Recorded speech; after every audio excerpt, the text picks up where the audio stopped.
Hello guys, welcome to the UPSC Mains Answer Writing Lecture Series.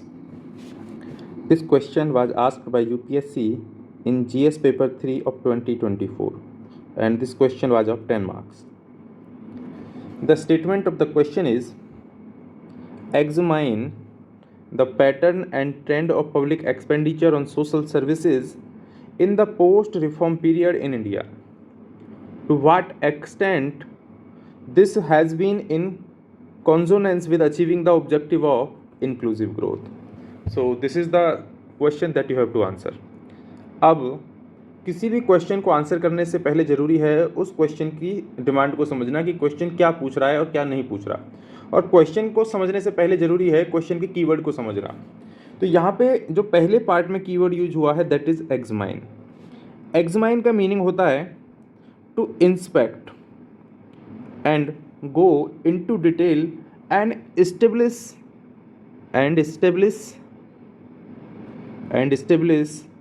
key facts and issues related to the topic।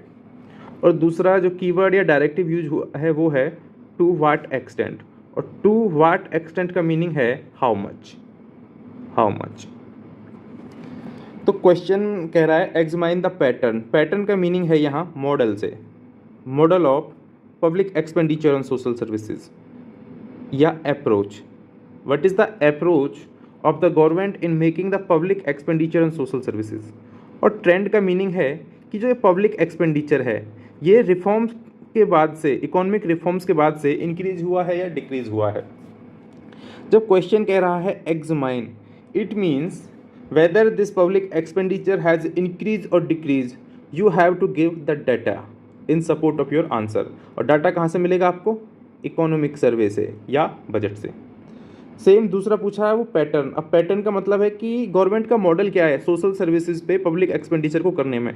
तो model या approach, इसमें भी जो आप लिखोगे उसको भी आपको सपोर्ट करना है विद रिलेवेंट डाटा जो आपको इकोनॉमिक सर्वे से मिलेगा। तो पहले क्वेश्चन के पार्ट में एग्जामिनर पूछ रहा है कि एग्जामाइन और से inspect the pattern and trend of public expenditure on social services in post reform period in India. Then to what extent means how much this public expenditure has been in consonance with achieving the objective of inclusive growth. This is the question that you have to answer. अब बात आएगी कि question पूछा कहाँ से गया है, question का सोर्स क्या है, क्योंकि स्टूडेंट्स के माइंड में यही होता है कि हम पढ़ें तो क्या पढ़ें कि मेंस में क्वेश्चन आ जाए। तो क्वेश्चन पूछा गया है इकोनॉमिक सर्वे से।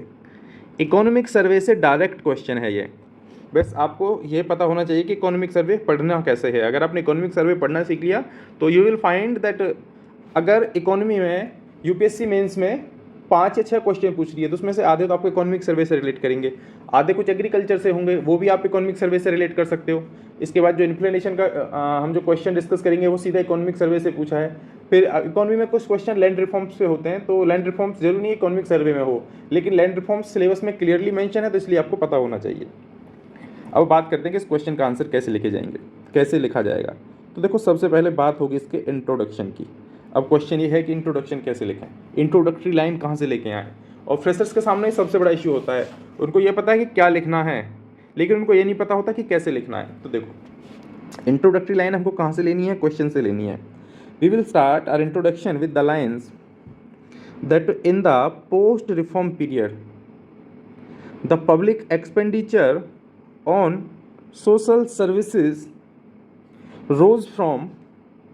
rose from 5% in financial year 2001 to 8.6% of GDP in financial year 2022।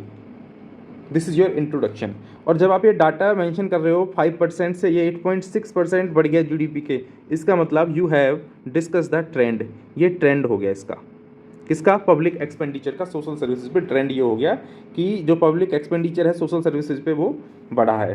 कितना बढ़ा है? 5% ऑफ जीडीपी से लेके 8.6% ऑफ जीडीपी ये बढ़ा है। अब बात करते हैं हम पैटर्न की, कि जो ट्रेंड है या पैटर्न है या अप्रोच है गवर्नमेंट की पब्लिक एक्सपेंडिचर को लेके सोशल सर्विसेज पर, वो मॉडल या वो अप्रोच है क्या। तो सेकंड पार्ट की अब हम बात कर रहे हैं, तो you will simply write that the new public expenditure pattern focuses on effectiveness of government program, focuses on effectiveness of government programs. The new public expenditure pattern focuses on effectiveness of government programs, thus increasing the impact, thus increasing the impact of every rupee spent, every rupee spent. अब question ये नहीं पूछ रहा आपसे कि जो government public expenditure करती है वो कौन कौन सी स्कीम्स पे करती है, वो सिर्फ पैटर्न की बात कर रहा है। पैटर्न का मतलब गवर्नमेंट की अप्रोच क्या है। तो गवर्नमेंट का जो अप्रोच या पैटर्न क्या है, वो है effectiveness of the government programmes. और इफेक्टिवनेस गवर्नमेंट प्रोग्राम का मतलब ये है कि गवर्नमेंट अगर 1 रुपया भी खर्च कर रही है सोशल सर्विसेज पे, तो उसका भी जो इम्पैक्ट है वो विजिबल होना चाहिए, उसका इम्पैक्ट भी दिखना चाहिए, और वो इम्पैक्ट क्लियरली विजिबल होना चाहिए और इंक्रीज भी होना चाहिए। अब इसके लिए अब कैसे एग्जामाइन या डाटा एस्टेब्लिश करोगे।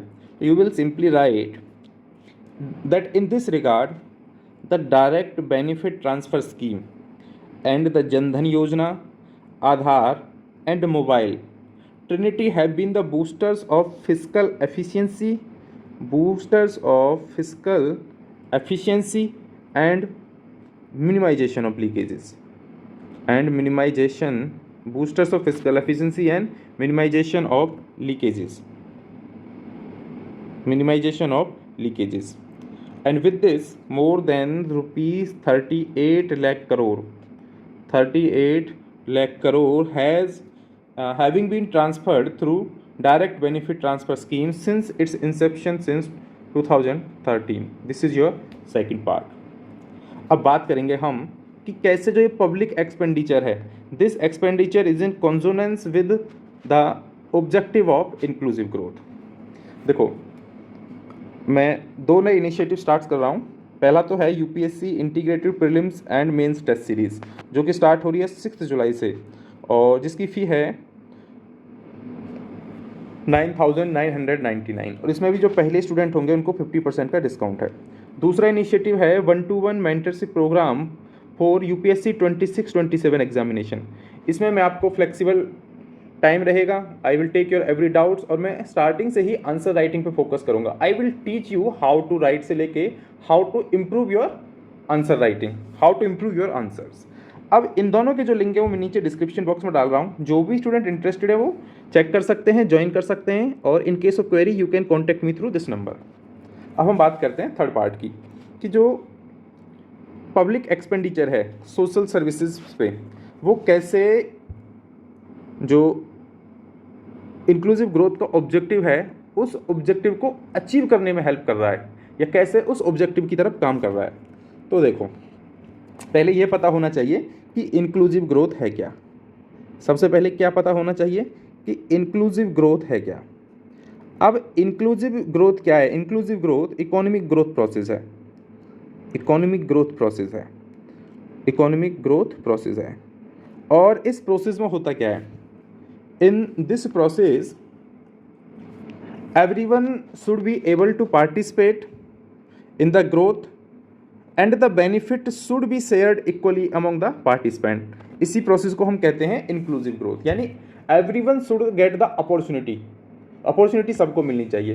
तो अब जो गवर्नमेंट सोशल सर्विसेज पे खर्चा कर रही है, उस खर्चे से, उस पब्लिक एक्सपेंडिचर से कैसे इंक्लूसिव ग्रोथ प्रमोट हो रहा है। देखो, अब जो पब्लिक एक्सपेंडिचर है सोशल सर्विसेज पे, आप लिखोगे कैसे? मैं फिर से क्वेश्चन में से ही लाइन ले रहा हूँ। देखो, the public expenditure on social services is in consonance with the objective of inclusive growth because it benefit the larger section, because it benefit the larger section of the society, for illustration, yeah, for example, now you will give you will provide the data. How will you support this statement? You will write that 415 million people moved out of poverty. Further 52.6 crore banks account have been opened under Prime Minister Jan Dhan योजना, proving instrumental in direct benefit transfer।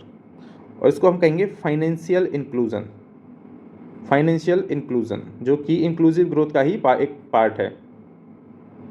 Third is कि more than 10.3 crore women have been provided free cost gas cylinders under prime minister Ujjwala Yojana. Then 6.9 crore hospital admissions have been made under the Ayushman Bharat scheme।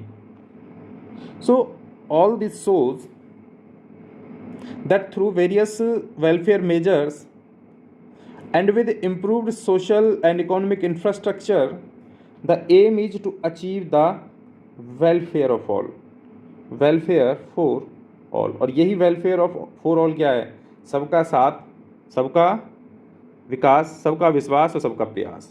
So we can say that this expenditure is in consonance with the objective of inclusive growth। ये आपका answer था। बस answer writing में सबसे पहला क्या है आपको, you must understand the demand of the question. अगर आपने क्वेश्चन की डिमांड को समझ लिया तो आप बिल्कुल सही जगह हिट करोगे। अगर आपने क्वेश्चन को नहीं समझा then you will beat around the bush, तब आप क्या सिर्फ तुक्का मारने में लगे रहोगे, क्योंकि आपको यही नहीं पता क्वेश्चन की डिमांड क्या है, क्वेश्चन में लिखना क्या है उसके आंसर में। तो इसीलिए आपको क्या करना है, बार बार यानी कि अगेन एंड अगेन क्वेश्चन को रीड करना है प्रैक्टिस करते हुए। दूसरा, अगर आप कहीं से कोई भी क्वेश्चन ले रहे हो किसी भी टेस्ट सीरीज से या कोई टेस्ट सीरीज मार्केट से लेके आ रहे हो, तब भी सबसे पहले आपको क्या करना है कि क्वेश्चन को अपनी हैंड राइटिंग में पेपर पर लिखना है। ये नहीं कि अपने क्वेश्चन को जो नोट्स मिले उनसे पढ़िए फिर आप आंसर लिख रहे हो, नहीं, आपको क्वेश्चन को भी लिखना है, क्योंकि आंसर राइटिंग में सबसे बड़ी जो डिमांड होती है वो होती है क्वेश्चन को डिकोड करके उसकी डिमांड को समझना। So this was all about the discussion of the answer of this questions which was asked by UPSC in GS paper 3 of 2024। अब इसके रिगार्डिंग किसी को डाउट है तभी वो मुझे इस नंबर से कॉन्टैक्ट कर सकता है। और अगर आपको कुछ कहना है तो नीचे आप कमेंट सेक्शन में लिख सकते हो। I will definitely answer your queries. Thank you friends.